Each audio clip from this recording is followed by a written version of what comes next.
Who is like you, oh Lord? Who is like you? Good evening, Trinidad and Tobago. Good evening to those of you locked on to Constructive Talk. It is Tuesday, and I'm Pastor Google with you. And today, today I had the sad, day of putting one of my good friends to rest. Cindy Lou Mendez has gone to be with the Lord, and send much love and strength out to our family. And I met several persons at the funeral today who said to me that they listened to Constructive Talk.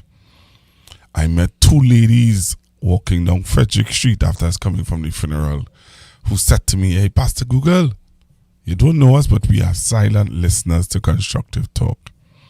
While walking by Woodford Square, I saw a gentleman sitting in his car. "Pastor Google." Even when I reached by Woodford Square, there was a gentleman there waiting for a taxi, and he said, "Hey, Pastor Google, good day to you."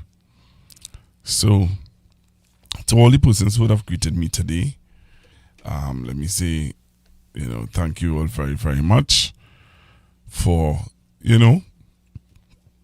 greeting me and saying hello. So this evening I'm supposed to have a guest on. I'm going to try and get in contact with her in a short bit so that we can start the program here on Constructive Talk. Don't touch your YouTube channel. The information provided by the speakers and or presenter on Facebook and YouTube is for general informational purposes only. All information is provided in good faith. However, Constructive Talk makes no representation or warranty of any kind, express or implied, regarding the accuracy, adequacy, validity, reliability, availability, or completeness of this information.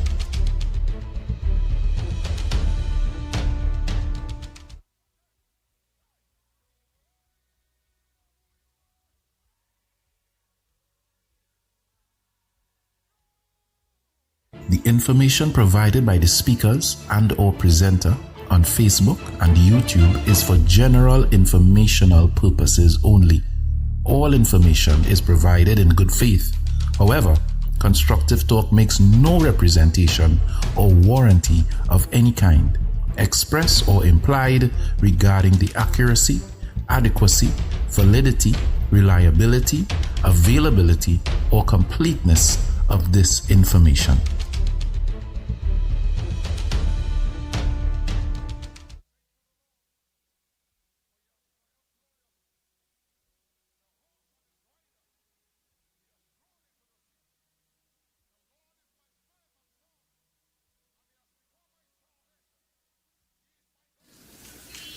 Movement is medicine. Sharpens your mind, balances your body, fixes your focus. Elbow your neighbor and tell them you got to bust a move. Dr. King challenged racism in this nation, but realized he couldn't do it sitting behind the pulpit, which is why he sprung into, here it is, the civil rights movement. He marched on Washington.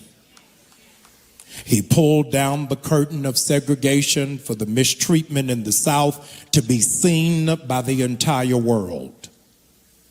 He pushed back against unfair voting laws. He pulled down Supreme Court decisions of division and stood against barking dogs and fire hoses. To be clear, it was not an event, it was a movement. It was protest, legal challenges, civil disobedience, and boycotts, stretching every part of the American body politic all at the same time because he knew stagnation would be the death of us. I rise this morning because we as a people have become lethargic, sluggish, and sedentary, because we've been sitting so long in comfortability that we no longer feel inclined to make a move. You are in such a rush to go to brunch, to go play golf, to binge watch on Netflix, that making a move is no longer even entertained in your subconscious. ICE in Minneapolis has killed an innocent woman named Renee Macklin Good. And as of this hour, the officer will face no penalty. We're going to have to make a move. An ICE agent threw tear gas in a car full of black children, some of whom are in ICU in this moment. Just this week, one ICE agent has been charged with SAing a detainee because it was the only way he would allow her to get visits. 1,000 more agents are headed to Minneapolis this week. Not even realizing, ladies and gentlemen, that ICE is now the new slave patrol. The Klan no longer wears hoods, they now wear masks. They are no longer volunteers, they're being paid to oppress brown and black people. The budget for ICE must be frozen immediately. If it's in Minneapolis today, it'll be in Marietta tomorrow. If you don't say anything, racism and bigotry will continue to wield its head. But I'm so glad there's some witnesses in the building that understand I cannot sit still when other people are being marginalized. Donald Trump said civil rights has made white men get treated poorly. If they getting treated poorly, then black people are below welfare. They want to go door to door and arrest people with no warrants and no probable cause, and all while he has named himself as the acting president of Venezuela. He's asking Jamaicans and Haitians to self-deport, but has said nothing about illegal Germans and Italians and Swedes because they believe, here it is, that if you are black or brown, you are illegal, but if you are European, then you are permissible. Ladies and gentlemen, the cost of living is skyrocketing. Upcoming elections are being questioned.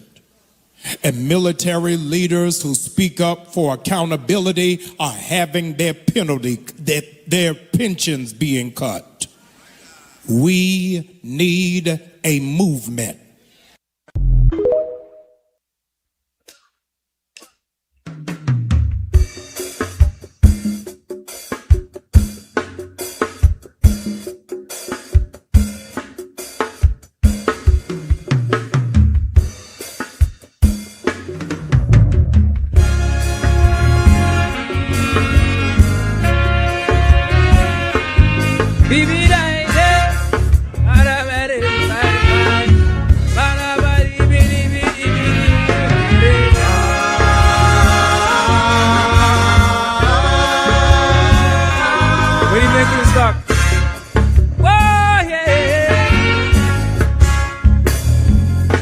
I started to run when I scope out my country. I walk by a gun, wole, but that is what they promise we. A lot's going on in the sun, so I come here to bring wisdom, so we don't burn down. We lovely society, see a new new government has the assignment to put we country into alignment. But every time they read us with their ego, it's the vulnerable who feeling that blow. Lord, is it ignorance or is it arrogance? I don't know what to call it in this instance. Look at paradise right in front we eyes, but we still want to talk about who we despise. Tell me where else can we go? If we start to mash up the good things we know. Tell me where else can we go? If we treat we traditions like a papi show, you could fix everything on we island. Put gunships on we back like a tyrant. You could put 10 radars all up Scarborough. But don't forget, this is Trinidad.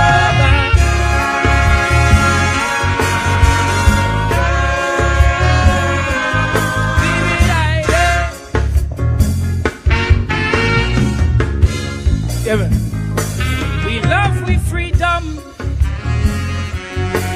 and every citizen will agree that no oppression will be accepted by our Trini. We come from long days on the ground, working hard until daylight come, so we'll see it wrong to be a financial donkey. Cause every day we see a new taxation that causing a new kind of sufferation. And when you don't create that irritation, you send police to fix with desperation. Lord, where's the common sense? Where's the true intent to make you think oppression is relevant? Don't be shocked, my friend, when we start to bend and you see them placards in front of the parliament. Tell me where else can we go? If we little children are not free to grow. Tell me where else can we go? If they try to ban the words in the calypso, you could try to stop social media or the taping of police murders. You could rewrite a bill like this also. But don't forget, this is Trinidad.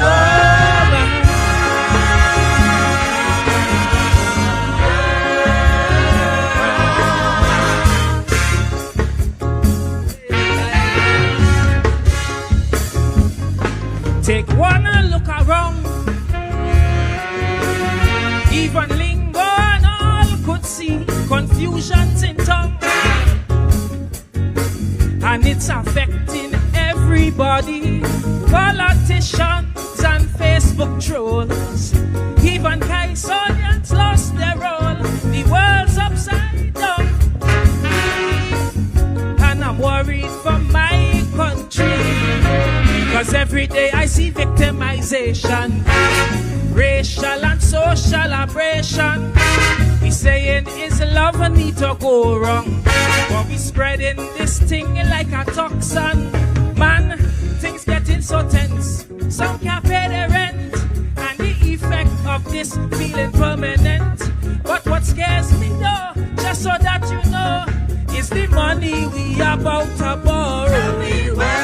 Tell me where else can we go? If the IMF start to pull we toe. Tell me where else can we go? If we toilet paper start to run too low, you could stress out the pepper worker.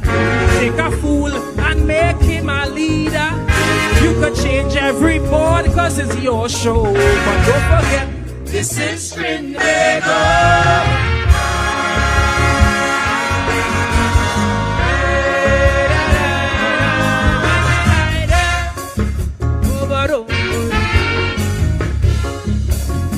I know it's good intentions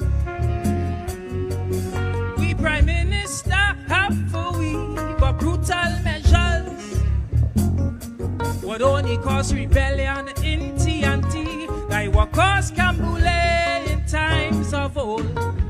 And it's so the story unfold. It's that rebellion that give we people identity.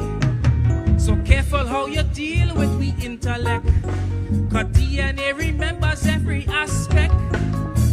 every time we cry it's just politics.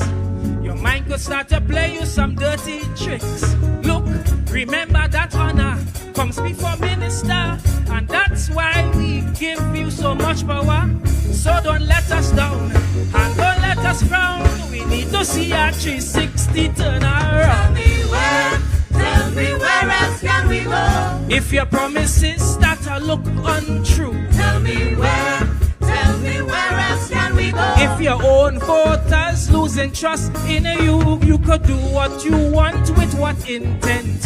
You could bar talk the independent bench. You could change the country that we once know. But don't forget, This is Trinidad.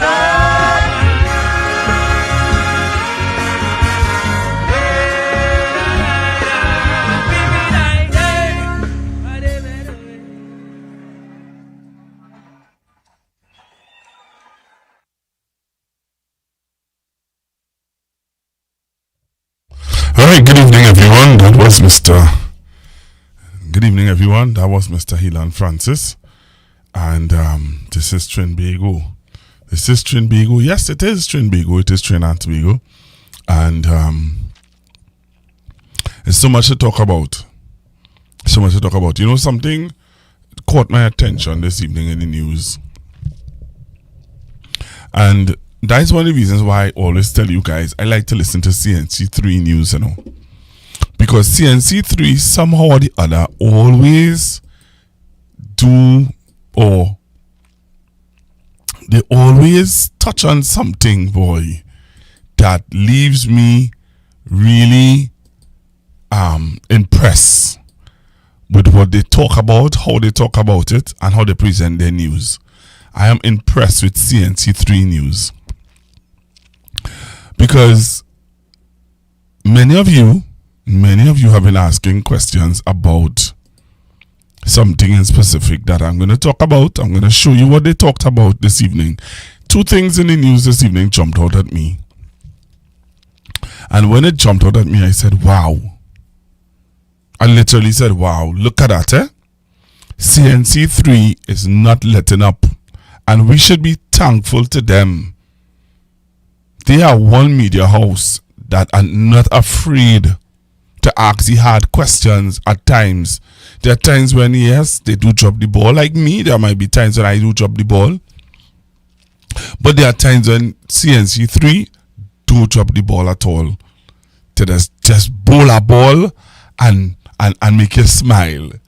This evening they made me smile when they would have made then they would have done a story on an issue that I believe many of us pray and hope that they don't ever die. You know, many of us pray and hope that that story never ever dies. And they asked the question, they asked the hard question.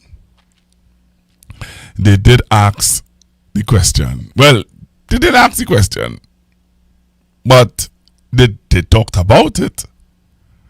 They talk about it, and I think I'm gonna show you what it is. Yeah, I'm gonna show you what it is, so that you also would be aware.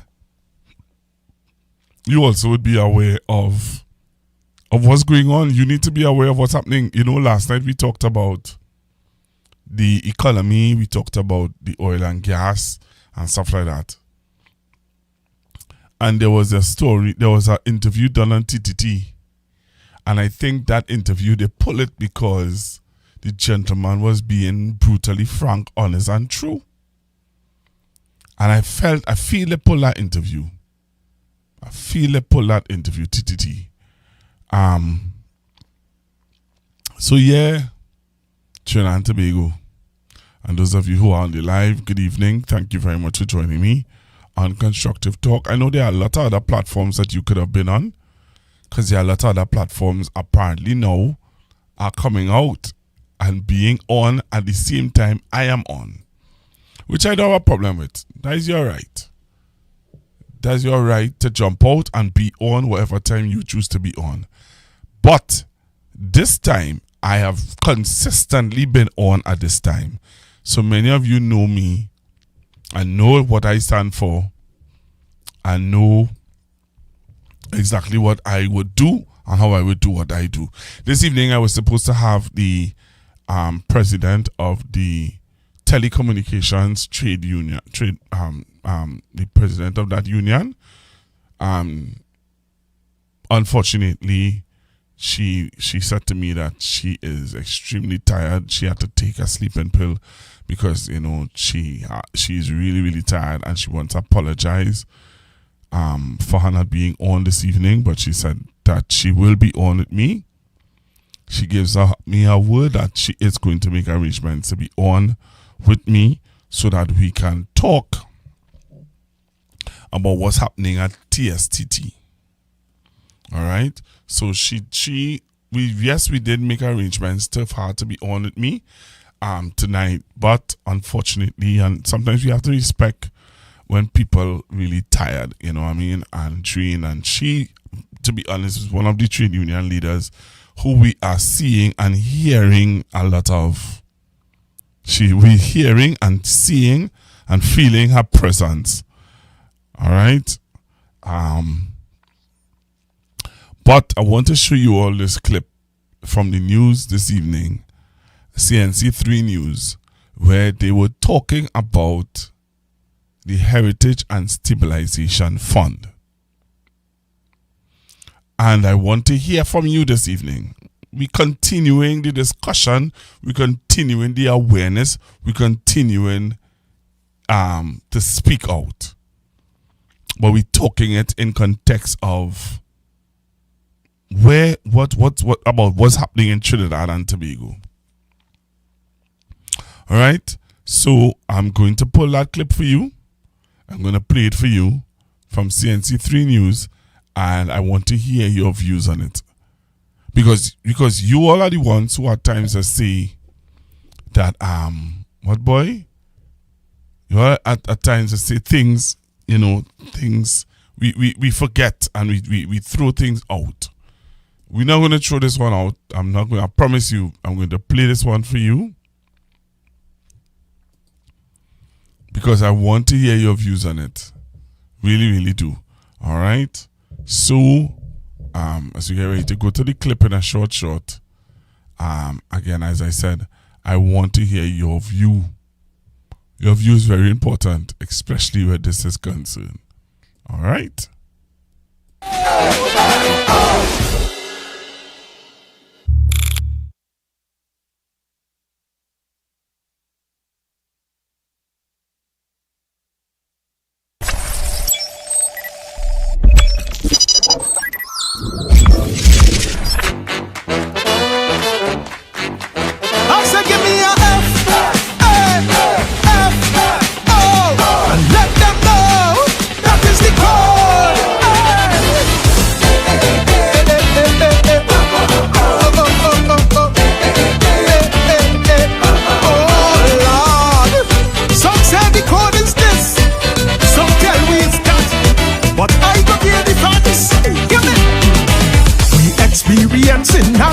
Phenomenon with serious issues, mankind choose to fool around. Then they go find out, facing real consequences, that when you play totish games, you win foolish prizes. The mighty US of A, look how them in disarray, because they forget the first dose of madness. So with the short-term memory, they welcome back Donald T to give that fascist a second term in office. But after they take the bait and they realize where's the fate, enough of them want to change the vote, but it is too late. You see the FA, FO, I see the FA, now they go FO. Plenty immigrants made their choice. Uncle Donald they supporting, but he put their support on ice, and themselves he start deporting. FA, FO, I say the FA, now they go FO. But now Donald breaks in because it now so keen. He naming the Epstein files, so they now studying like they voting a presidential pedophile. FA, FO.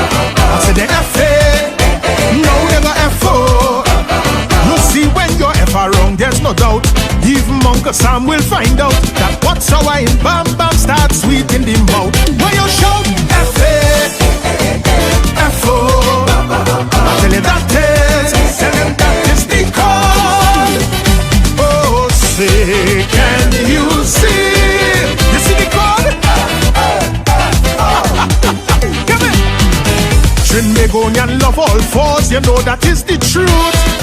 So when America Trump, we just follow suit. If them MAGA morons is America's concern, well, we present government is easily their clones. From 2010 to 15, the tenure was so obscene. Scandalize the land and destroy we economy. But like we missed the free for all, incompetence and bubble.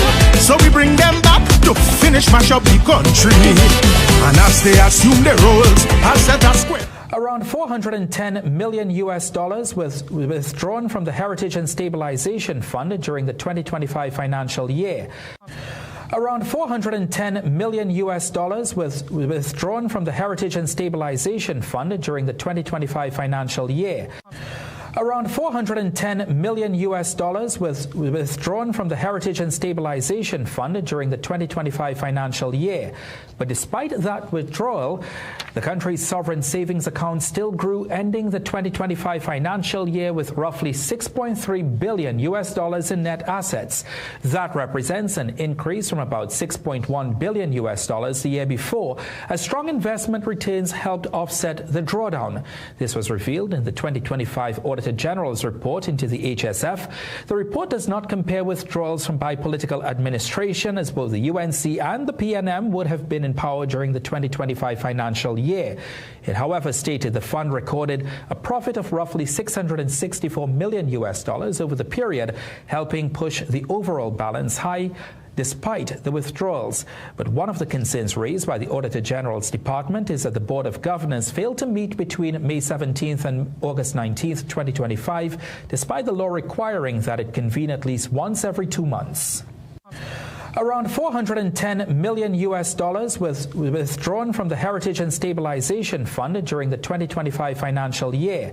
But despite that withdrawal, the country's sovereign savings account still grew, ending the 2025 financial year with roughly $6.3 billion in net assets. That represents an increase from about $6.1 billion the year before, as strong investment returns helped offset the drawdown. This was revealed in the 2025 Auditor General's report into the HSF. The report does not compare withdrawals from bipolitical administration, as both the UNC and the PNM would have been in power during the 2025 financial year.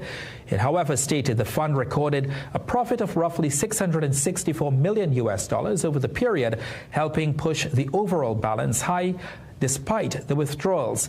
But one of the concerns raised by the Auditor General's Department is that the Board of Governors failed to meet between May 17th and August 19th, 2025, despite the law requiring that it convene at least once every 2 months.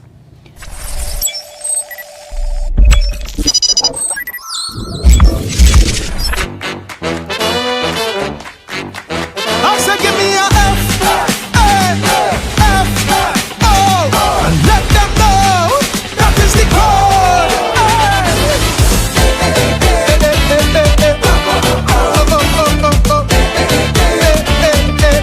Oh Lord, some say the code is this, some tell me it's that, but I go hear the facts. Give me. We experiencing a global phenomenon. With serious issues, mankind choose to fool around. Then they go find out, facing real consequences, that when you play totish games, you win foolish prizes. The mighty US of A, look how them in disarray, because they forget the first dose of MAGA madness. So with the short-term memory, they welcome back Donald T to give that fascist a second term in office. But after they take the bait and they realize where's the fate, enough of them want to change the vote, but it is too late.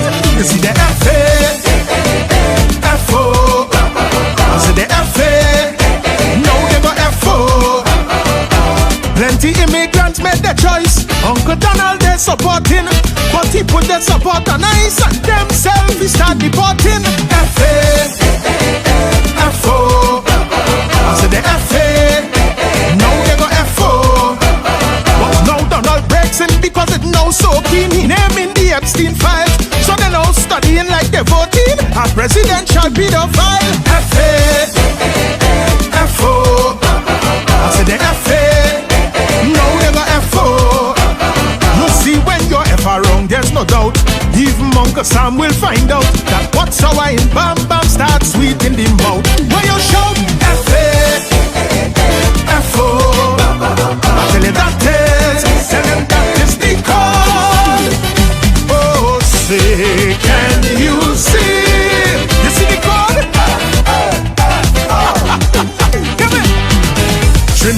and love all fours, you know that is the truth.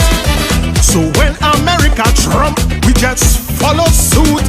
If them MAGA morons is America's concern, well, we present government is easily the clones.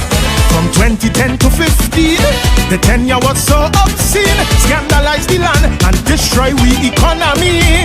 But like we missed the free for all, incompetence and bubble.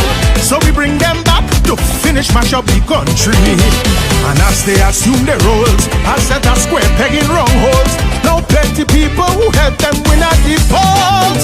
Feel the FA, FO. They say the FA, now they go FO. The two worst Alexanders in the world and team make ministers. One is a racist troll and one need a West Indian first primer. FA, FO. I said the FA, now we go FO. Meanwhile, Tanti setting up TNT in people worship where we in place. She should have let the Yankee army plant the red eye in shipping palace. FA, FO. I said the FA, now she go FO.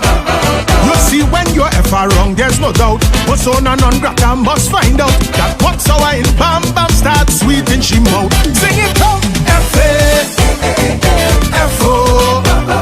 Tell them that is, tell them that is the code. Cause when code yellow wins, corruption begins. Where's the real code? Let me talk to the doc.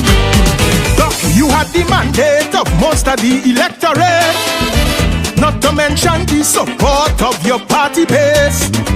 Somehow you took that to mean you could manipulate and dictate the decision of who should take your place. And because you were the top dog, you move like an overlord. You find when you tell them jump, they should have asked how high. You set out to sway the vote, offer up a young scapegoat to just get a kobo sweat after you say bye-bye. You delay party convention, play with party constitution, and figure you could have gerrymander the outcome. But your FA, FO, your FA, and then your FO. You chain up the young man for truth to snap the election fingers fast. Although every poll warn you that would have be a shortcut as FA, FO, your FA, now all of we FO. So for your voters who stayed away, you certainly have a part to play. But they feel like they get betrayed like it has snake in the valley. Say FA, FO, I say your FA, now all of we FO. You see when you're FA wrong without doubt, even strong leaders find out that what's our in Bam Bam starts sweet in the mouth. When you shout FA, FO, and that is, tell them that is the code. So let's do this, red and ready to oppose. Give me a F, give me a A, another F. Alright, so you all heard it in the news, and that jumped out at me in the news this evening. Out of everything in the news, that jumped out at me in the news. Okay, let me say good evening to all of you joining me on Constructive Talk. I would have earlier on, I would have indicated that I met some people today who are ardent listeners and followers of Constructive Talk. I met two ladies on Frederick Street. Give me some love, some sugar. They say, hey, we love you, we appreciate you, we're praying for you. Continue to do your best and continue to give us the facts and bring the news and the information to us. And I really appreciated those two ladies today. I met a lady today as I was talking earlier on, and I would have let you all know that I went to one of my friend's funeral today, Cindy Lou Mendez, and I met several persons today at that funeral who came up to me. One young lady came, she said, you don't know me, but I'm an ardent fan. I listen to you all the time. And sometimes I want to say thank you to all of the persons who came up to me today at my good friend's funeral, Cindy Cindy Lou Mendez. We will miss her, thoroughly miss her. Cindy and I, we go way back. Way back. And, Cindy would know me from singing in church, conducting the choir in church. Cindy know me, yes. Cindy know me from moderating the services in church and stuff like that. So, yeah. Good memories. Good memories of Cindy. All right. So, again, to those of you who locked on to Constructive Talk, I said to you earlier on also that there was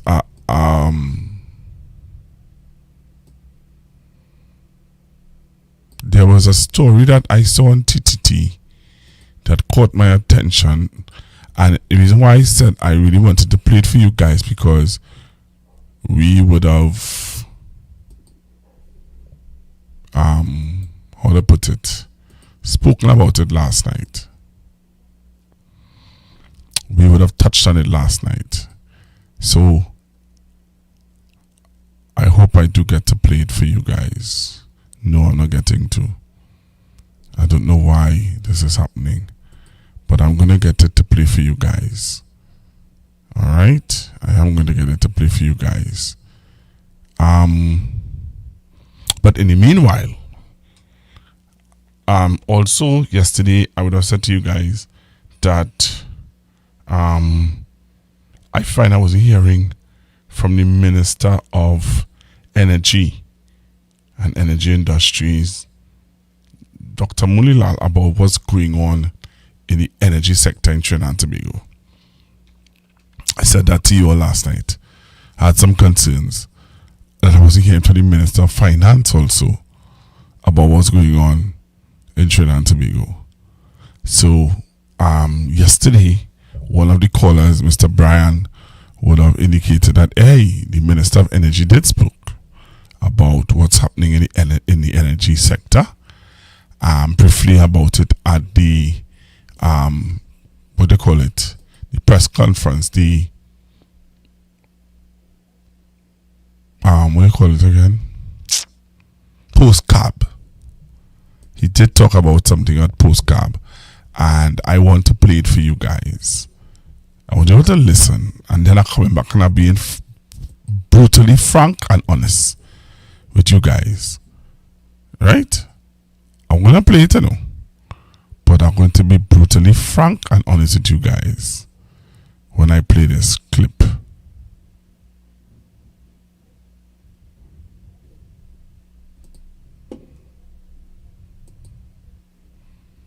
Brutally frank and honest with you guys. Take a listen to this. Is this it? No, this is not it. You all take a listen to this clip. I'm going to play the clip now. I'm going to find it. And I'm going to play it for you guys. And I want you all to listen. And you all call in and tell me if it's just me or if this man don't know what he's talking about. Take a listen to this. I don't see how I'm feeling already, yeah? I don't see how I'm feeling already. But I want you to listen. And you tell me if I'm delusional.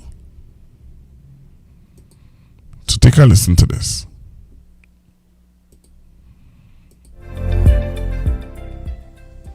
Minister of Energy and Energy Industries, Dr. Rudal Munilal, updated the country on the state of the local energy sector. So that the news from the energy sector in terms of pure production and price is that notwithstanding quite recent developments, which may put a change, we have had a steady increase in production, and this has resulted incidentally in an interesting revenue position. The energy sector recorded an increase in revenue and treasury deposits of more or less $390 million between the calendar years 2024 to 2025. Dr. Munilal shared specific figures and outlined the increase to the national treasury. Our receipt increased and our contribution to the national treasury increased from 7.8 million in 2024 to 8.2 billion, 7.8 billion to 8.2 billion in 2025. Revenue, as you know, comprises receipts from license, royalties, and leases, and treasury deposit comprises receipts from production sharing contracts. So that the good news for us is that our 2025 contribution to the national treasury increased by more or less $390 million. The energy minister also shared figures for oil production. He explained that the figures reflect movements in production at a number of mature fields as operators work to optimize existing wells and bring previously underperforming sites back online. Presented our report on production and price data in the energy sector, and I'm happy to indicate that at October 2025, we can indicate that we have had an increase in production of crude oil and condensate, which averaged around 55,448 barrels per day. He noted that the April 2025 average for oil production was 52,000 barrels per day. He explained that the figure represents an improvement after years of declining output and reflects ongoing efforts to stabilize production across the sector. But we have seen that increase. We have also been extremely happy that notwithstanding that several gas projects have gone offline for various reasons, we have maintained as far as possible our natural gas production, which averaged 2,429 million standard cubic feet per day.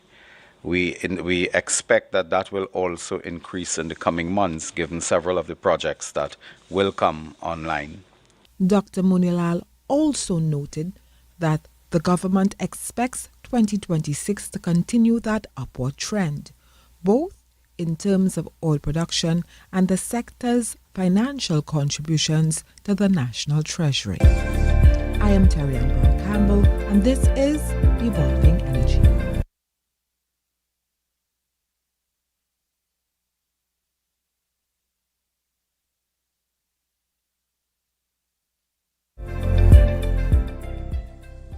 Minister of Energy and Energy Industries, Dr. Rhoda Al-Munilal, updated the country on the state of the local energy sector.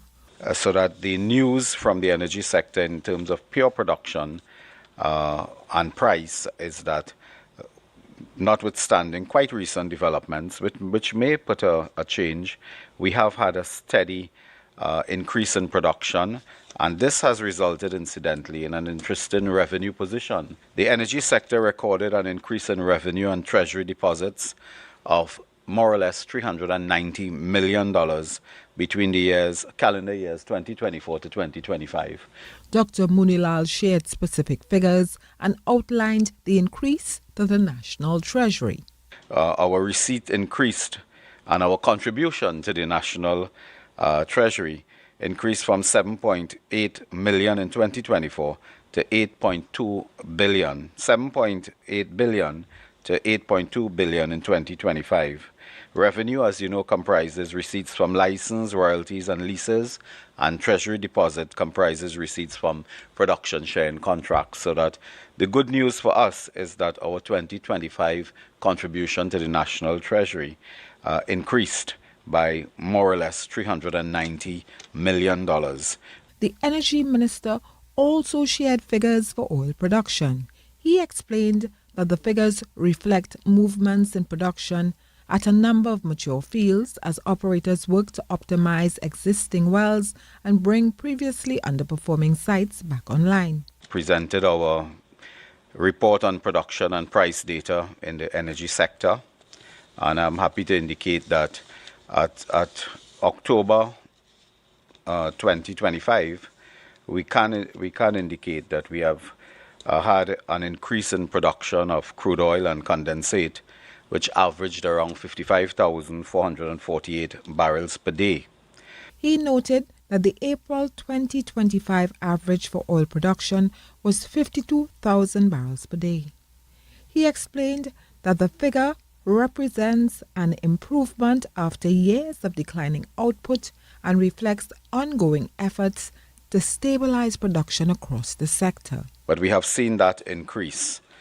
We have also been extremely happy that notwithstanding that several gas projects have gone offline for various reasons, we have maintained as far as possible our natural gas production, which averaged 2,429 million standard cubic feet per day. We expect that will also increase in the coming months, given several of the projects that will come online.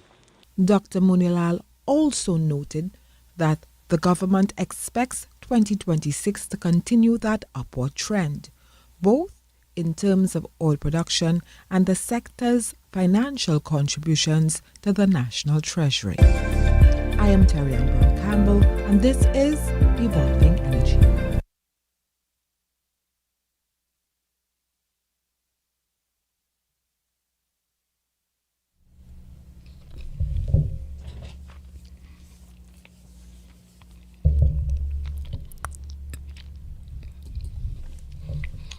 Reading from a script. He's reading from a script. And while reading from the script, are you convinced that Dr. Munilal knows what he's talking about? Are you convinced that Dr. Munilal understands the energy sector and that he, know what he's doing? That's my question this evening. I played you two clips. I played you one of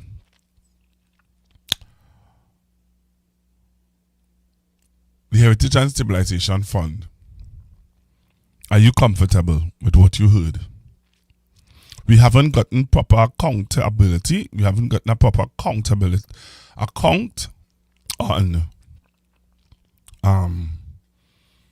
we haven't gotten a proper account on our money that was taken out. We didn't get a proper account of that. And now we're hearing what the Auditor General is saying. And somebody other the Auditor General, I just want to say this and I want to put this in. Auditor General, you're still questionable, you know. Yeah, you're still questionable. We don't know how to believe you. We don't know if you're coming or you're going. We don't know how to believe you. Honestly, we don't have to believe you if to do believe you. Auditor General. We don't know where you're going. We don't know.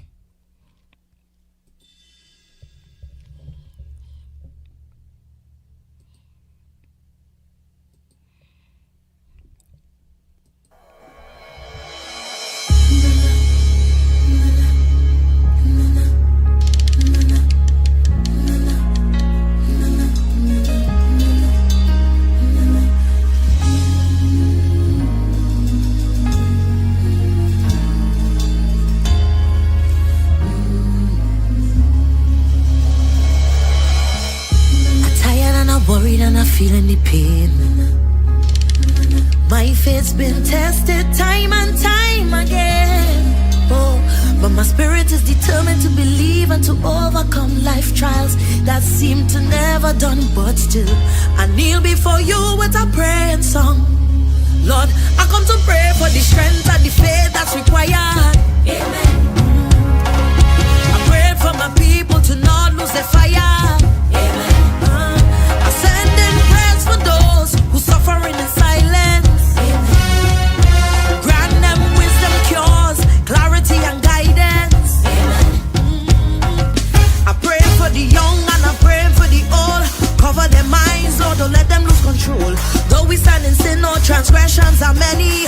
Thank God for the life that He gave me. To all you who doubting and losing faith, time to congregate, no time to separate. I'm calling on the prayer warriors in the country. Love for Trinidad need we, cause I say Trinidad need a blessing. Tobago need a blessing. Tobago need a blessing. Amen. Trinidad need a blessing. Tobago need a blessing. Tobago need a blessing. Amen.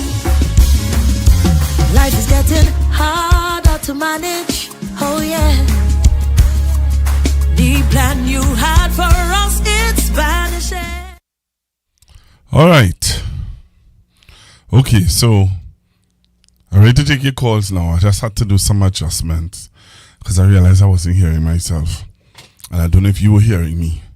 So, sorry about that. If you find me to be in and out, I wasn't hearing myself, so I had to organize. So I'm taking some of your calls. 464-7003. 464-7003. 464-7003. So you heard Dr. Munilal. Last night we were having this discussion about the oil industry. Somebody said he didn't know anything. Somebody said, so true, Pastor Google. His sound is just a script. It's scripted. I'm being honest with you. His sound is scripted. And I'll show you all why I believe his sound is scripted. Right? I will show you guys why I believe he sounded scripted. But I'm taking your calls. In the meanwhile, I'm taking your calls on 464-7003. 464-700. What is your thoughts? You heard Dr. Munilal. What is your thoughts about the Heritage and Stabilization Fund? We still haven't gotten a proper account of our money that was taken out of the Heritage and Stabilization Fund. We haven't gotten a proper account on that. Right? So, my thing is, and I'm asking you guys, tell me what is your view. Tell me what is your view. I would like to hear your view on the two matters that I raised. And I will show you why. I will show you why I believe that Dr. Munilal don't know what he's talking about. He have no clue. He have no clue of what he's talking about. Dr. Munilal, no clue. I'm sorry to say it. None whatsoever. No clue of what he speaks of. So I'm taking your calls. 464-7003. 464-7003. What is your thoughts? Call me now and tell me and share with me what is your thoughts about Dr. Munilal and what he had to share. And how do you feel that he knows what he's speaking about? Are you comfortable with Dr. Munilal at the helm of your energy industries? There's a question I want to ask for you this evening. Are you comfortable with Dr. Munilal being are you sure that he know what he doing? You sure? You feel comfortable he know that what he doing? Answer me now. You comfortable with Dr. Munilal? So the number to call 464-7003. 464-7003. I'm taking your calls right now. I just want to know how you feeling and how you feel about what you heard today. What I just played for you from Dr. Munilal. And let me tell you something, huh? Let me tell you all this. I'm going to play for you all a clip. Right? I'm going to play for you all a clip. And when I play the clip for you guys, I want you to sit down and think and tell me, when you listen to the gentleman I'm about to play for you, talking about our energy sector, you tell me if Dr. Munilal really know what he's saying. Hello, good evening. Hello, good night. Good evening.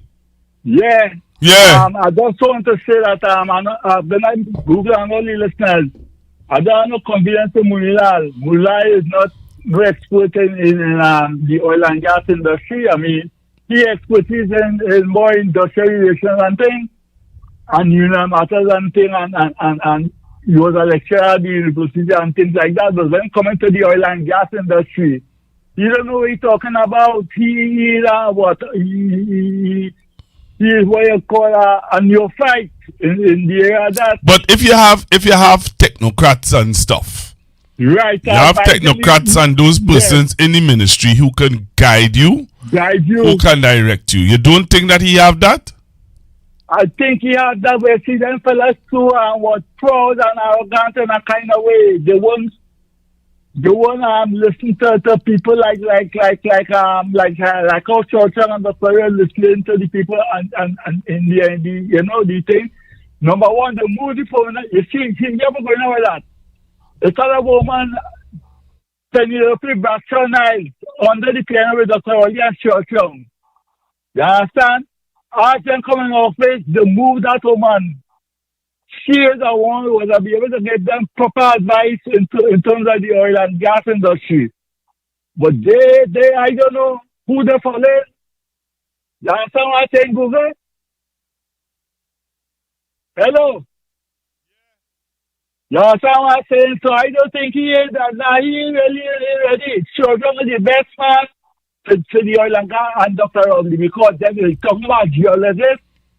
And a man who is like so here I want you to do. Here what I want you to do. Yeah. You see what you just said there? Yeah. You said that Dr. Rowley is a geologist. And a volcanologist too, not just a geologist, a volcanologist. Right. And you said Minister Young, because Minister Young was able to take advice, put himself into the ministry, learn the ministry, and be guided as such by the technocrats of the ministry. The technocrats and I don't know what he gave the advice on because remember, make it was it's a Penelope Backshire, permanent secretary Ministry of Energy who was on that DPN with Dr. Oli and Churchill. As them coming off of the move sheet. Right. You understand? Yes. So then I don't know what kind of advice again and I'm saying I don't really see it. They had to put somebody else to replace him, put somebody else in that position. Because right now he's not occupied. He really know what he saying. He had to fight water. You're the combination in that position, he really know what he's talking. Things he's saying. It's another. All right, sir. Thank you very much. Hello, good evening. Hello, good evening. Yeah, good afternoon, Pastor Google. That is why Dr. Driver retired from that angle because them is an embarrassment to him in the oil and gas. And I come from the oil and gas. And what he talking, he don't know what he talking about. Thank you. So you get that impression from Dr. Munilala, he don't know what he's talking about. Well, yeah. I am just saying, these are the people that we have running our country right now. Is it that persons are not willing to take advice from the technocrats, or is it that when you listen to Dr. Munilal again, do you get that level of confidence that he knows what he's talking about? Or is it that he is a neophyte? He really don't know what he's talking about. He just talking from a piece of paper, but not talking from hands-on, well, sitting down and genuinely. Some people might say, give the man a break. It's not even a year yet. What does you expect? It might just be true. I might deserve that buff. You know that? Let's take some calls. Hello, good evening. Hello, good evening. Hello, good evening, Pastor Google. How are you? I am okay, ma'am. How are you? I am good. Well, I'm calling in two things. Last year I attended an event that you were advertising at City Hall, that you were event. Would you all be having that event this year again? Yes, ma'am. Okay, then, so I will hear the date and so forth on this program. Yes, on this program. Because I know last year you all gave away tickets. Well, I ain't never given away tickets. I don't know if they're giving away tickets this year. Oh, all right. Well, I will tune in because I told a few friends about it and how wonderful it is. So I said, well, I'll call the program to find out if it's on this year as well, too. So I will stay tuned to find out about that because it was really great last year.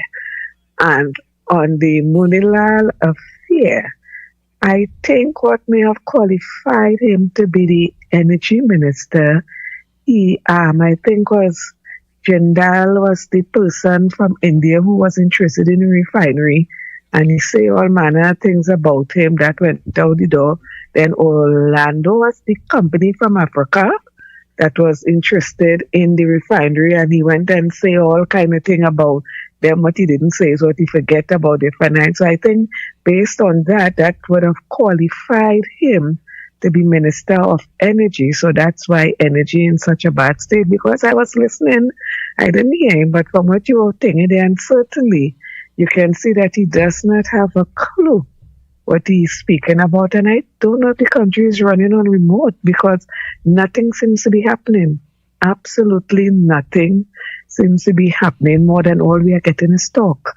We are getting lots of talk, and when something pop up, we hear about the last 9 years, and the last 9 years, and the side step it, and they come back to something else every time you ask a question. Well, the last 9 years was so-and-so, the last 10 years was so-and-so. No answer. No, to me personally, it seems like nothing is happening in Trinidad and Tobago where productivity is concerned, more than more tax for taxpayers, and I think it's we the taxpayers running the country. That is where the revenue is coming from. That is my take for now. You have a blessed and wonderful evening, and I will listen continuous to hear when that event is coming up. All right. Thank you very much for calling in and being a part of Constructive Talk this evening. Welcome. All right. So the caller is saying that it feels as though the country is on autopilot. And she also shares the view that she thinks that Dr. Munilal doesn't know what he is about. All right? But as I said to you just now, I'm going to play you a clip, And when you all listen to the clip and the interview by this gentleman, clearly, and the man is a geologist. Right? The gentleman is a geologist. The gentleman is not, as to say, well, he must have some experience in the oil industry. The way how the man is very clear, and he simplifies the issue that a child can understand. I think we as a country need to call our leaders to a higher standard where this is concerned, because this is our energy sector. You can't tell me. But again, as I said, is it that we have to give him some time? What do you think? And what are your thoughts about the Auditor General? Because the Auditor General is saying X, Y, and Z about the Heritage and Stabilization Fund, but we still not getting an account on the money that was taken out of the Heritage and Stabilization Fund. Hello, good evening, caller. Hi, good evening, Pastor Google. Pastor Google, the question is being asked is, why did the Prime Minister did not take Dr. Munilal with her to the States when she was with Donald Trump? I think the best opportunity would be for him to go in the States and make contact with the technical of the United States to see if they could open up the refinery. Don't you think that makes sense? I hear you. Right? So I just find it past insurance. That was a golden opportunity.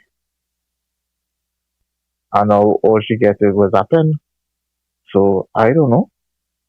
Are they planning to open up any base in this country again? That is probably our next topic that we have discussed soon. Pastor Go, you have a good night. All right, thank you very much, sir. I hear you, caller. I hear you.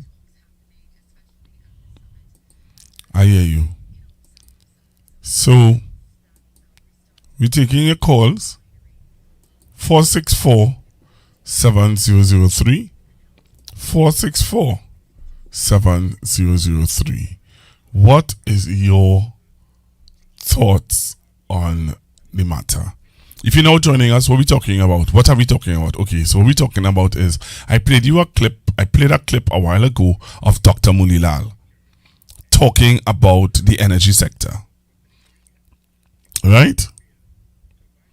Talking about the energy sector, and our energy sector is one of our major that brings in the wealth into this country. And when you listen to the Minister of Energy, are you encouraged that he knows what he's talking about?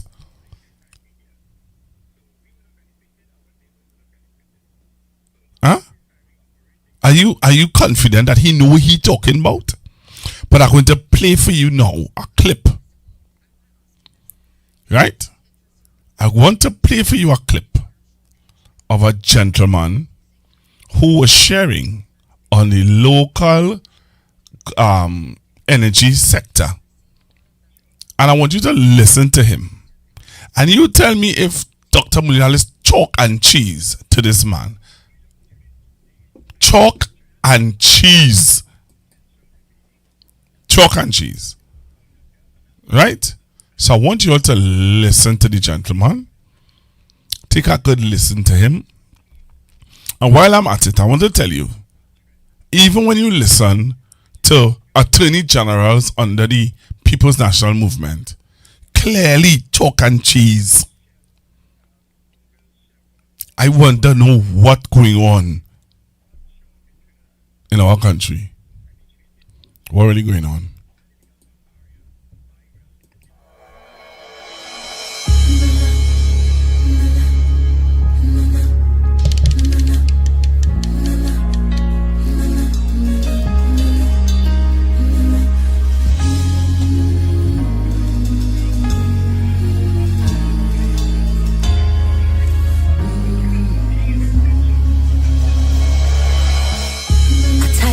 Worried and I'm feeling the pain. My faith's been tested time and time again. Oh, but my spirit is determined to believe and to overcome life trials that seem to never done. But still, I kneel before you with a praying song. Lord, I come to pray for the strength and the faith that's required. Amen. I pray for my people to not lose their fire. Amen. Sending prayers for those who suffering in silence. Amen. Grant them wisdom, cures, clarity and guidance. Amen. I pray for the young and I pray for the... So I'm going to play you all the clip now. I want you to share the live. I want you to get into the conversation. I want you to listen. My duty and my purpose is to educate and inform you. Educate and inform you on issues in Trinidad and Tobago. Right? I want you to listen to the gentleman who I'm about to play for you. I want you to listen to how he is an independent thinker. They call him for him to give his view on the energy sector in Trinidad and Tobago. Right? They call him for a view. And he gave his view. But when you listen to the man giving his view, compared to our Minister of Energy, Olia, we need to wake up. We need to wake up. As a nation, we need to wake up. We're sleeping. We are sleeping. We need to demand more and better from our leaders. You know what I'm saying to you? We need to demand more and better from our leaders. I'll take this call before I play the video. Hello, good evening. Pastor Brian, you hear me? Loud and clear. When you deal with the oil and gas industry, you have to put somebody there who have educated in the field.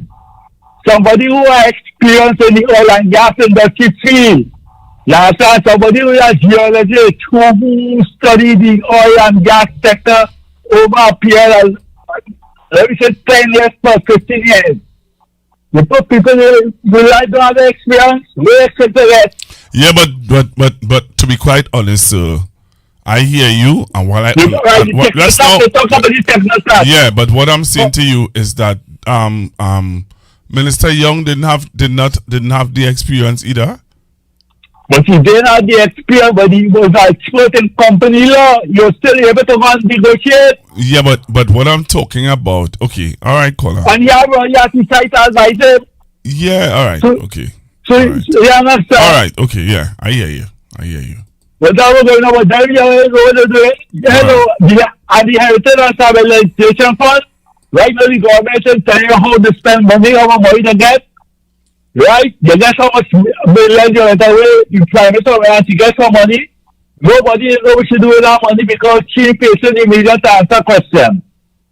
Okay. And this is the kind of thing you have to look at.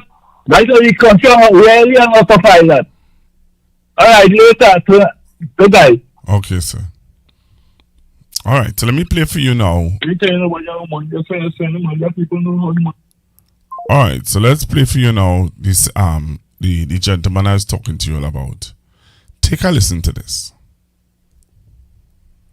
Strategist and consultant with over 45 years of experience in petroleum and mining. Now, he also advises on policy and local content and is also a director at the Lloyd Best Institute of the Caribbean and is a principal strategist and consultant with over 45 years of experience in petroleum and mining. Now, he also advises on policy and local content and is also a director at the Lloyd Best Institute of the Caribbean and is a principal consultant at ACES.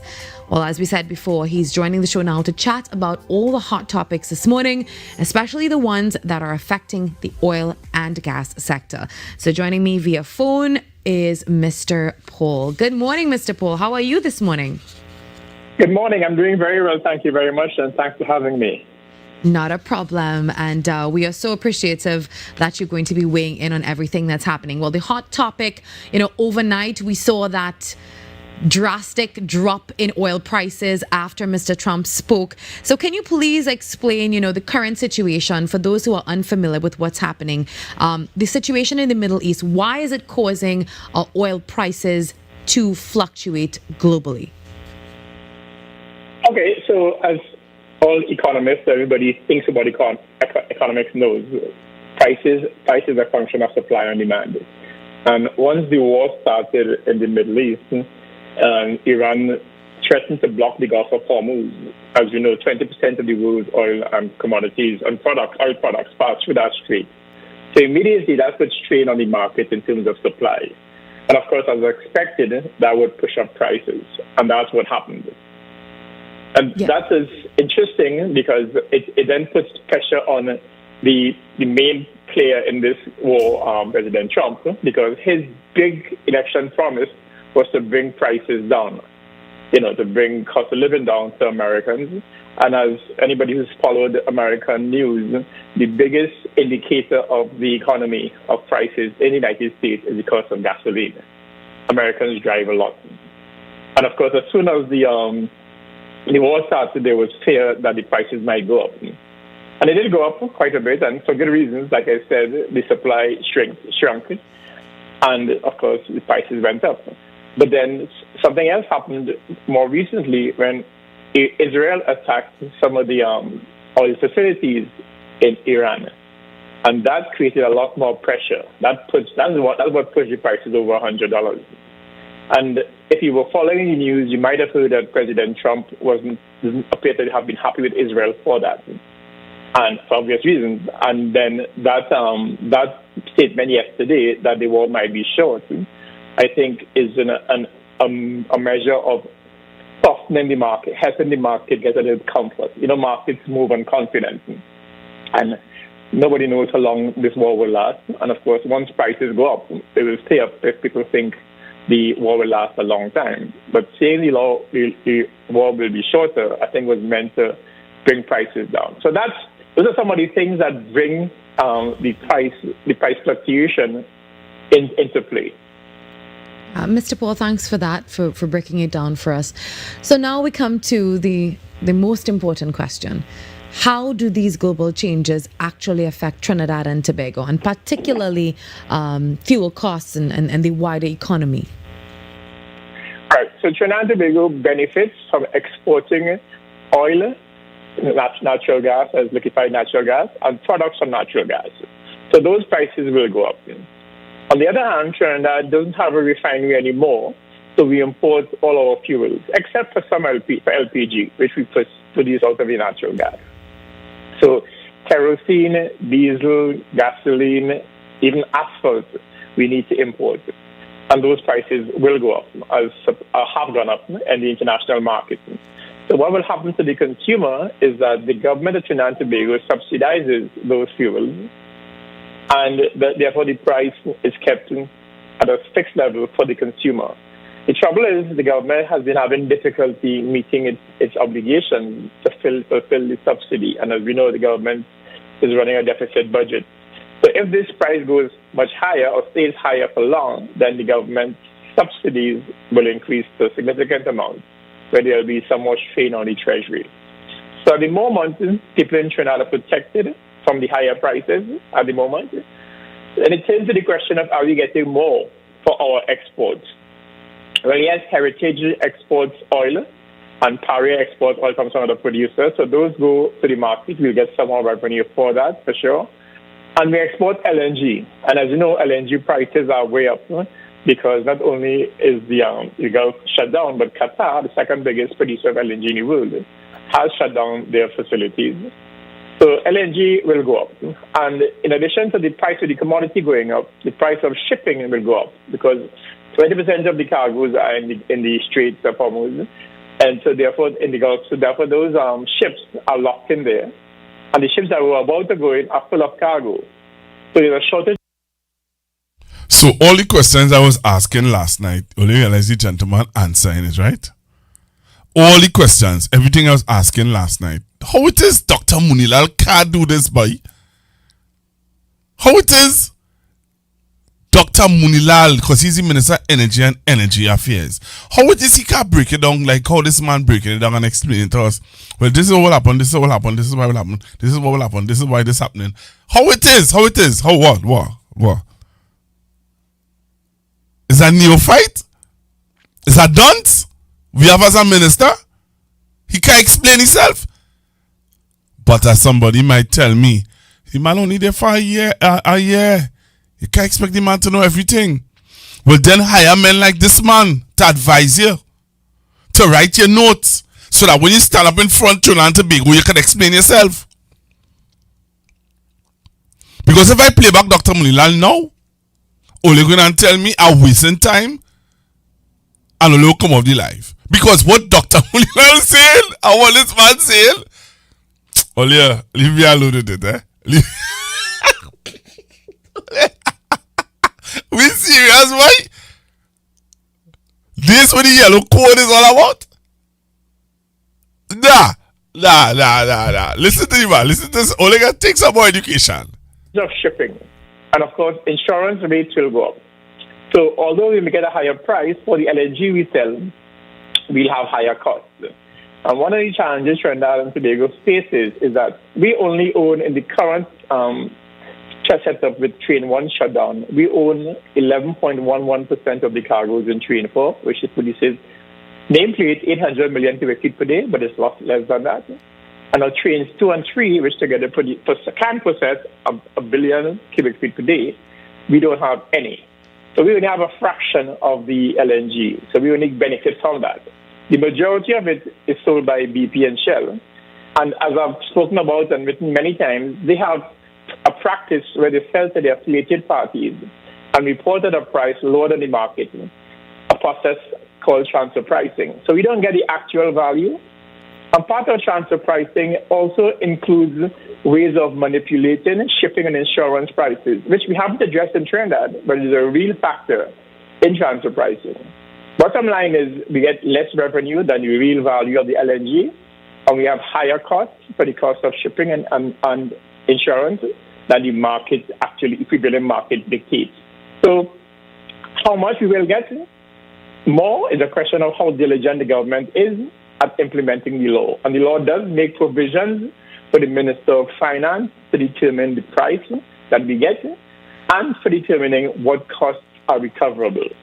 The trouble is the mechanism that's in law and has been in law since 1974 has not been used since the year 2000 at least. So we've been getting a lower price than the value of the product. And this is not Tony Paul talking. This is an international consultant that the government hired under the previous UNC government. And they reckon that we lost $16+ billion in revenue to the state from 2010 to 2016. And the PNM government that came afterwards in 2015 put that report, 2016, put that report in Parliament. So it's a public document, clearly stated. Now, the last government did say they renegotiated the contract to get a better deal. Now, that better deal doesn't kick in until 2027. So the point is, the market, the sellers will get better prices. So Trinidad and Tobago top line will appear to get better revenue as a country, but not to the state. So how much we get is really a function of how diligent the Minister of Finance is and how diligent NGC is in determining who gets gas to process. Because what that report also said is the state gets a lot more money from Point Lisa's plants than from Atlantic plants. And NGC can determine who gets the gas and therefore how much profit the state makes. I don't know if that's too much of a mouthful, but that's, in a sense, the areas of where we have revenue from oil and gas and where we have expenditure from oil and gas. Yeah. Mr. Paul, recently we saw the talks happening, especially at the summit, and there is some murmur of that restart of the Guaracara refinery. How do you think that would impact TNT's energy supply and help to really manage fuel costs in the future for us? Well, having a refinery gives us security that we'll have fuel. At the moment, we have to depend on the market, and as market prices go up, we have to compete with others against pure lesser supply.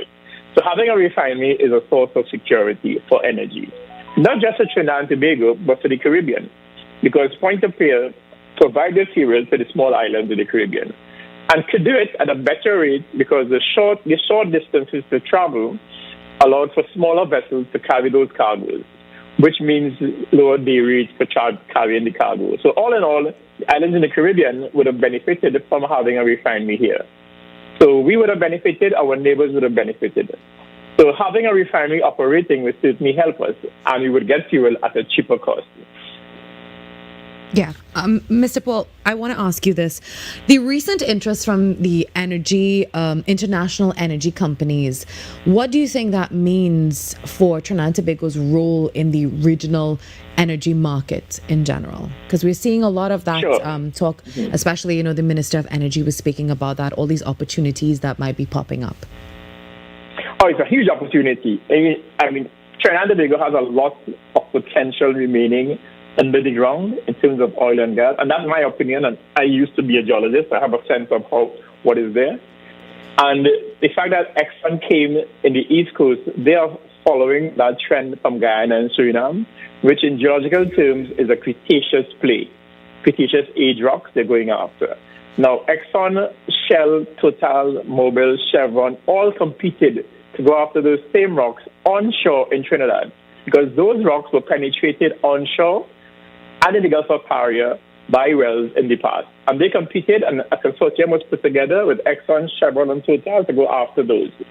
So Exxon was always interested in that, and in fact, they went after it in some deep water blocks later on. Didn't find it. So it's not surprising to me that the eyes of the world are on Guyana and that massive play and those massive high production rates. So Trinidad, being an extension, would not necessarily actually attract the eyes of the world to that.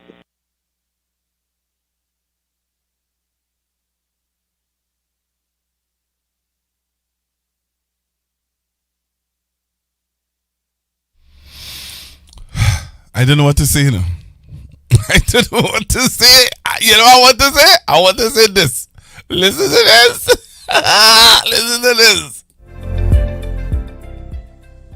Minister of Energy and Energy Industries, Dr. Rudal Munilal, updated the country on the state of the local energy sector.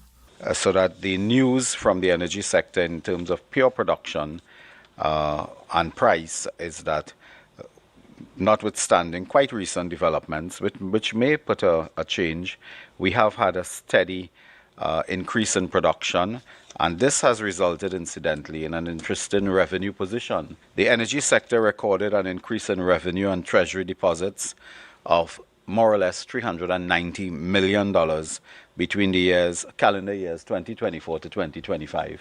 Dr. Munilal shared specific figures and outlined the increase to the National Treasury. Our receipt increased and our contribution to the National Treasury increased from 7.8 million in 2024 to 8.2 billion, 7.8 billion to 8.2 billion in 2025.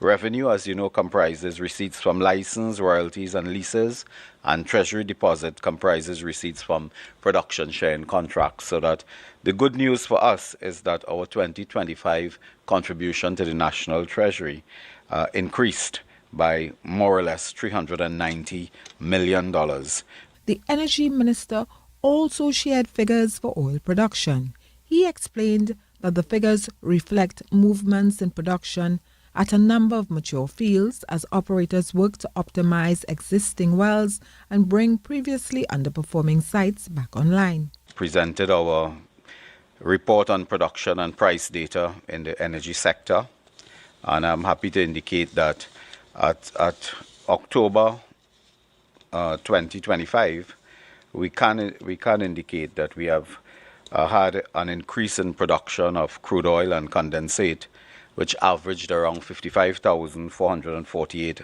barrels per day. He noted that the April 2025 average for oil production was 52,000 barrels per day.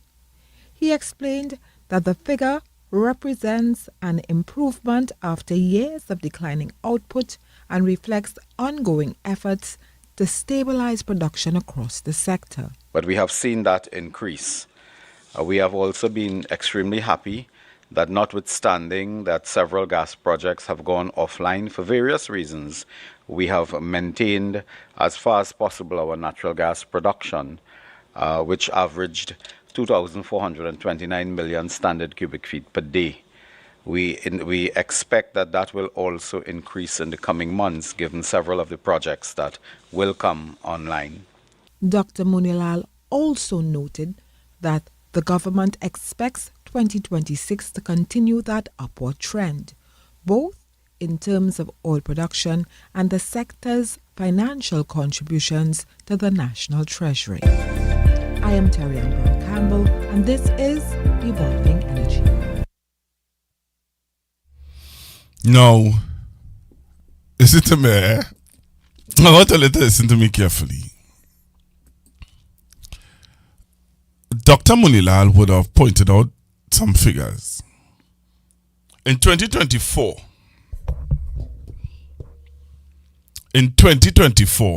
Trinidad and Tobago was averaging just over 55,000 to approximately 70,000 barrel per day in 2024.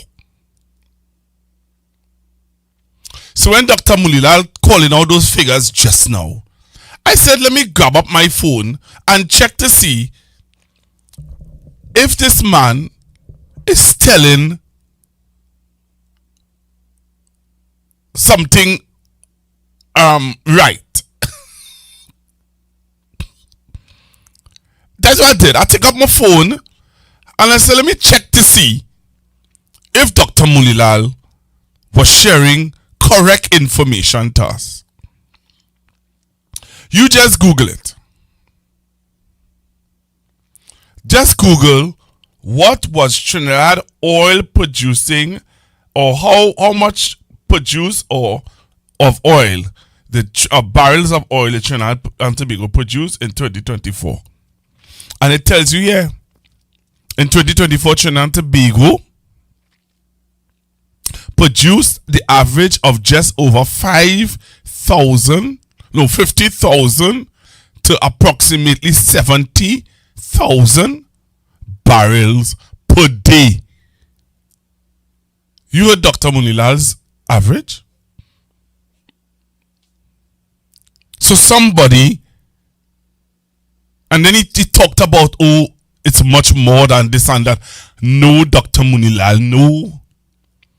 No, it's not. And that is why every time they talk about the opening of the refinery and they talk about this and they talk about that, I always take it with a pinch of salt. Because I'm not sure if they're talking the truth, or if they trying to make us believe something that doesn't exist.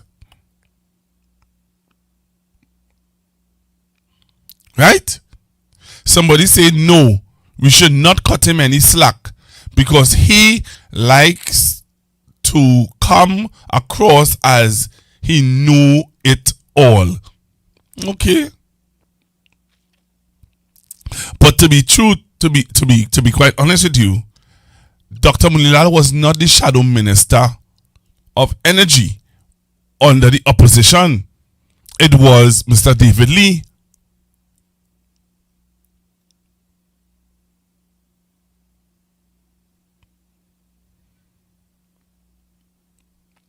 So really and truly, Dr. Munilal really wasn't prepared for the Ministry of Energy. Somebody said, fool the people. No, fool, lie to the liars. He looking to so real. What is your thoughts? 464-7003. 464-7003. What is your thoughts about what I just played? I played 2 clips for you. Actually, I played 3, but we're looking at the 2. We listened to Dr. Munilal, the minister, and we listened to a gentleman who have some sort of experience in the industry. But when you listen to the both of them, what do you think? Hello, good evening. Good afternoon, Pastor. Good evening, sir. Pastor, good evening. When you sit down and you really listen the vernacular of Anthony Paul, the man speaks the language of the industry. But he doesn't only speak the language of the industry, he speaks it to the point where Dr. Child could understand. Anybody can understand that. He speaks the language. So when I listen to his vernacular, he speaks the language of the industry. So if you don't have the industry, by the time you listen to Anthony Paul, you understand everything. Hello? Yes, go ahead. Yeah, so Mr. Munilal and Iran, you listen to a guy who sounds like he stand a tree talking about this industry, and who cannot take his eyes away from a page. I listened to this. I watched this man. I think it should have about twice. He read for about I won't lie. So you talk about 20 minutes. He look up once. Did I tell you? Pastor? It tells me that he knows what he's talking about. He knows nothing. You're talking about Dr. Munilal?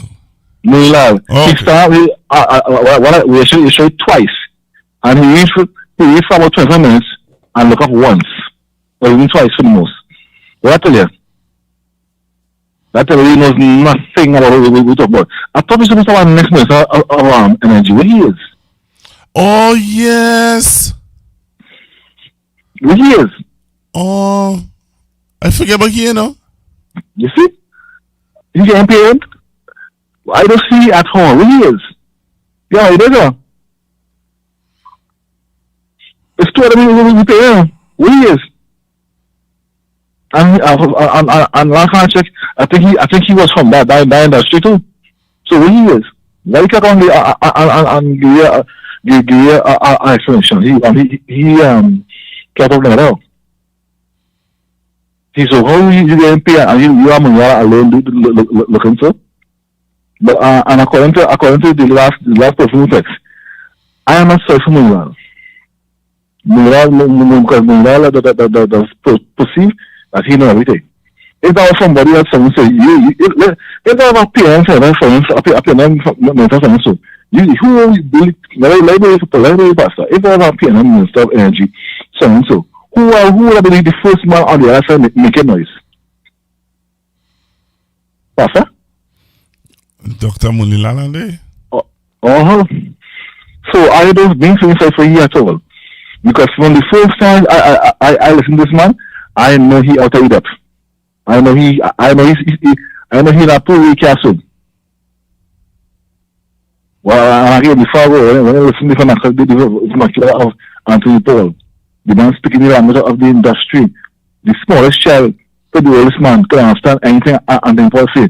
When you listen to Mr. Mangala, he sounded like he's trying to tree, and he know the lesson, and he know trying to understand what this lesson entails.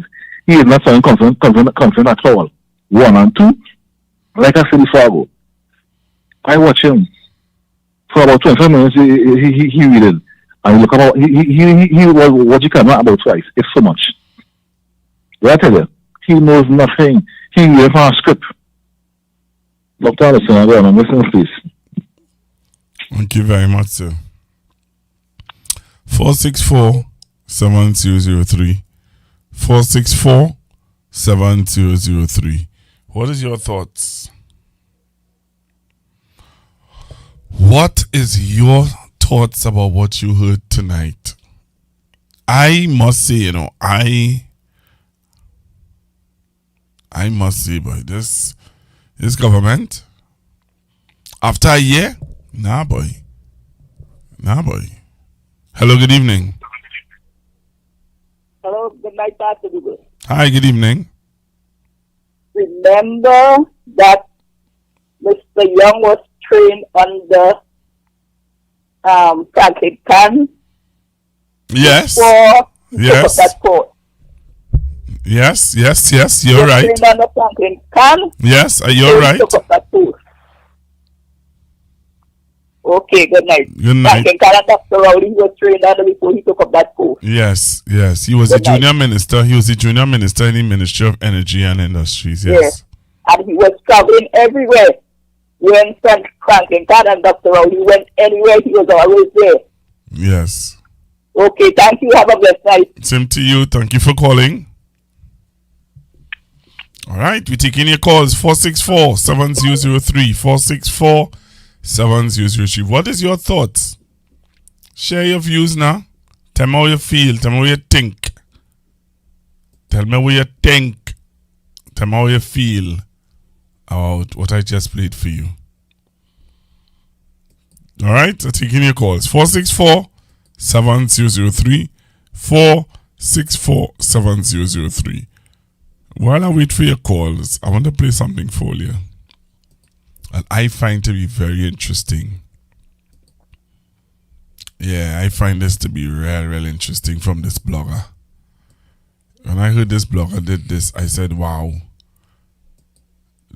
What a tangle web we weave when we out to deceive. Take a listen to this.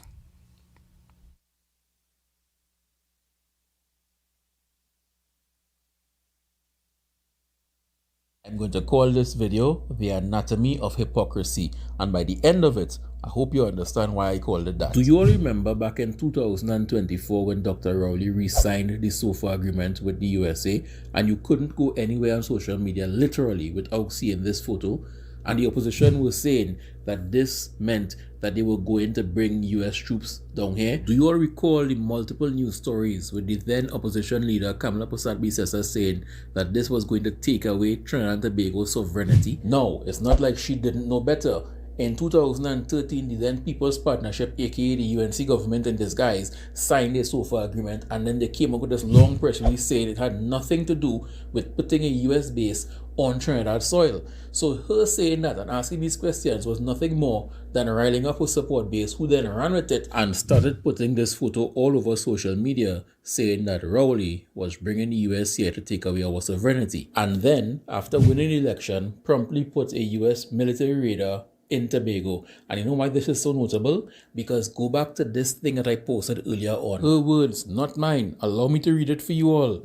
U.S. troops to be stationed in Trinidad and Tobago, particularly in context of conflict in neighboring Venezuela, and then went from misrepresenting what the SOFA agreement was actually about to then doing exactly what she was warning us that the previous administration were planning to do, which they weren't. And now we actually have a mini US base in Tobago, and we actually have a sitting minister calling for more US assets on the ground in Trinidad and Tobago. But the hypocrisy ain't over yet. Remember, they were calling for transparency with that whole SOFA agreement. They want to know all the details regarding Trinidad and USA cooperation, because as they put it, transparency was important for a democratic country to function. And now we don't answer no questions. That is national security. We don't answer no questions on that. Next question, please. How does one even begin to justify this level of hypocrisy? How? What is the rationale behind open and blatant hypocrisy? But I have to give the UNC props for one thing.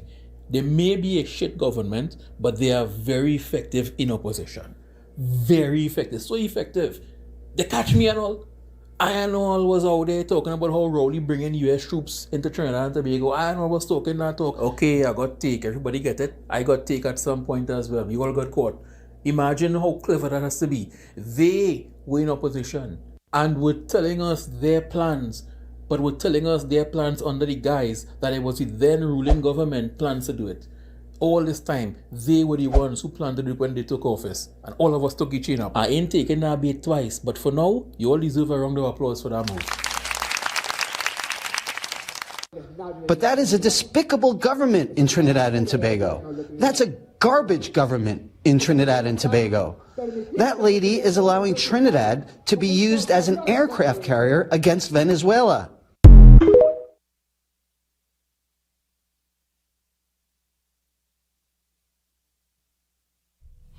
All right. So, in the few minutes that I have, taking your calls, 464-7003, 464-7003.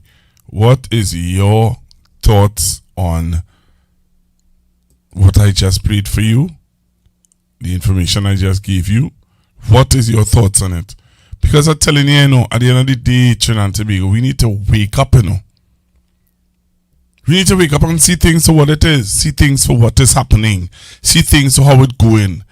Apparently, this government that we have in Trinidad and Tobago today, really believe that all of us are fools.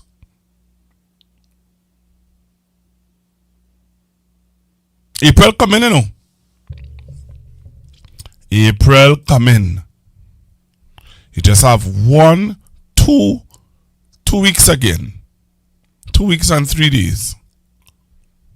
2 weeks and 3 days before. No, let me check it properly. So you have 1, 2, 3. 1, 2, 3. Yeah. 3, 4, 5, 6, 7 weeks before they celebrate their anniversary. 7 weeks before their anniversary.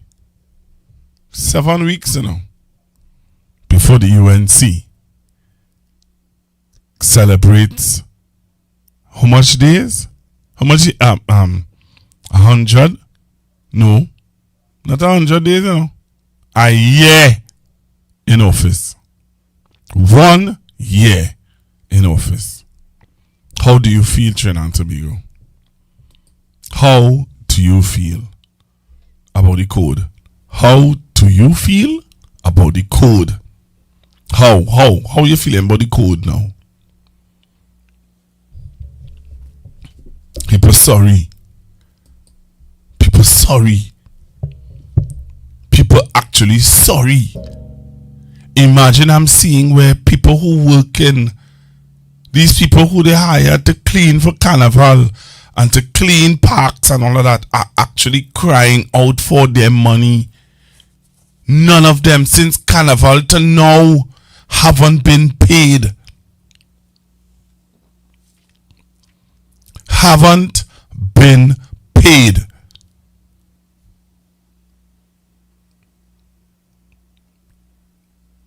Eh? People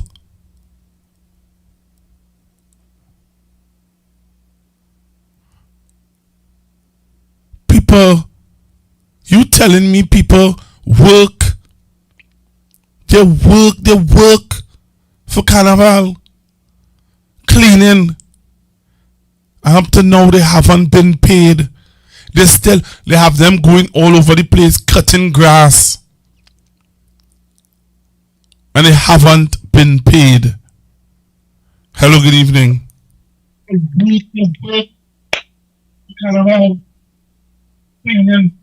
Hello, good evening. Hello, good evening. Good evening. Yes, sir. To you and the rest of Trinidad and Tobago and the world. I hear something. He gave her the pen that he signed something with. Yes. I only hope that she read properly whatever he signed. I don't know what it is. I never hear what it is. Because who rushed to get help? I hope she read it carefully. Or with that con artist, she's dealing with. I only hope that she ended up with just a pen because she was anxious to get help. I just prayed whatever she's signing, she read it properly. That's all. Okay. All right. Well, I hope so too. I hope so too for our names, for our sake. For our name's sake, for our sake, I hope that she did. You're taking your calls 464-7003, 464-7003. What is your thoughts, Trinidad and Tobago? What is your thoughts? Give me a call and share with me your views on all the stuff that we spoke about this evening. We talked about the Heritage and Stabilization Fund. CNC3 would have reminded us that money was taken out of it. We don't know what was done with the money, but the Auditor General would have given us a clear indication of what is going on with the Heritage and Stabilization Fund. There are still questions that need to be answered and is not being answered, and as a nation, we need to be aware. All right? Let's remind you of the question. Around $410 million was withdrawn from the Heritage and Stabilization Fund during the 2025 financial year. But despite that withdrawal, the country's sovereign savings account still grew, ending the 2025 financial year with roughly $6.3 billion in net assets. That represents an increase from about $6.1 billion the year before, as strong investment returns helped offset the drawdown. This was revealed in the 2025 Auditor General's report into the HSF. The report does not compare withdrawals from bipolitical administration, as both the UNC and the PNM would have been in power during the 2025 financial year. It, however, stated the fund recorded a profit of roughly $664 million over the period, helping push the overall balance high despite the withdrawals. But one of the concerns raised by the Auditor General's department is that the Board of Governors failed to meet between May 17th and August 19th, 2025, despite the law requiring that it convene at least once every 2 months.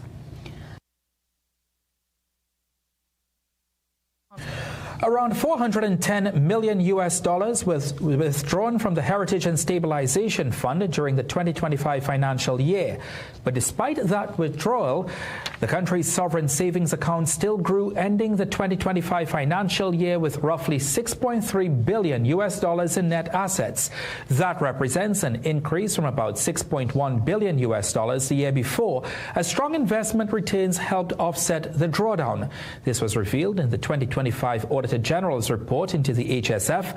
The report does not compare withdrawals from bipolitical administration, as both the UNC and the PNM would have been in power during the 2025 financial year.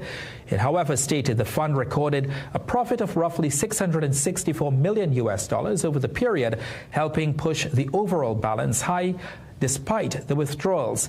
But one of the concerns raised by the Auditor General's department is that the Board of Governors failed to meet between May 17th and August 19th, 2025, despite the law requiring that it convene at least once every 2 months. So I had to play it twice now because I wanted to make sure you hear what it is. The money gone. Money gone. Do you know the money gone? So give us a call, 464-7003, 464-7003. What is your thoughts on what I just played a while ago? What is your thoughts on it? How you feel about it? Alright, and I played for you Dr. Munilal, chalk and cheese. Chalk and cheese. Alright. Let's see. Anybody calling in? Alright. Nobody not calling in. Alright. So, let me say thank you very much for being with me this evening on Constructive Talk. I pray that, you did enjoy the program. If you did enjoy the program this evening, put some thumbs up in the comment section. You can put some thumbs up and, let me know what you think about the program this evening. Alright, so again, let me say thank you to all of you for being a part of the program this evening.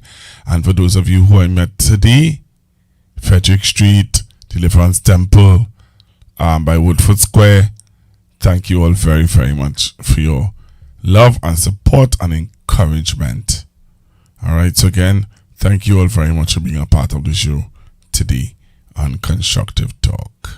The information provided by the speakers and or presenter on Facebook and YouTube is for general informational purposes only. All information is provided in good faith. However, Constructive Talk makes no representation or warranty of any kind, express or implied, regarding the accuracy, adequacy, validity, reliability, availability, or completeness of this information.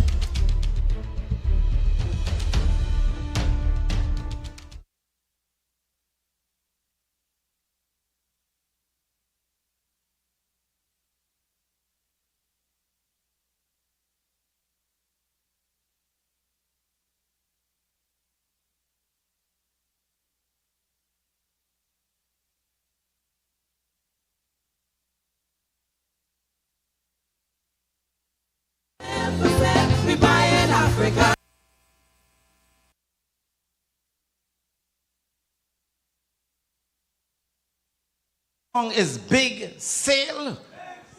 The name of the singer, Queen Victoria.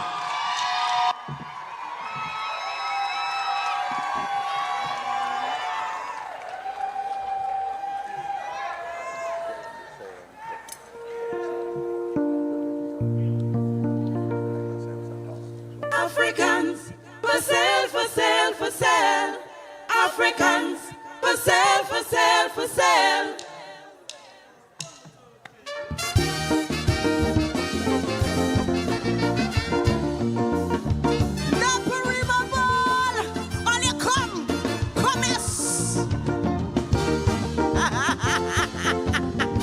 All your good, yes?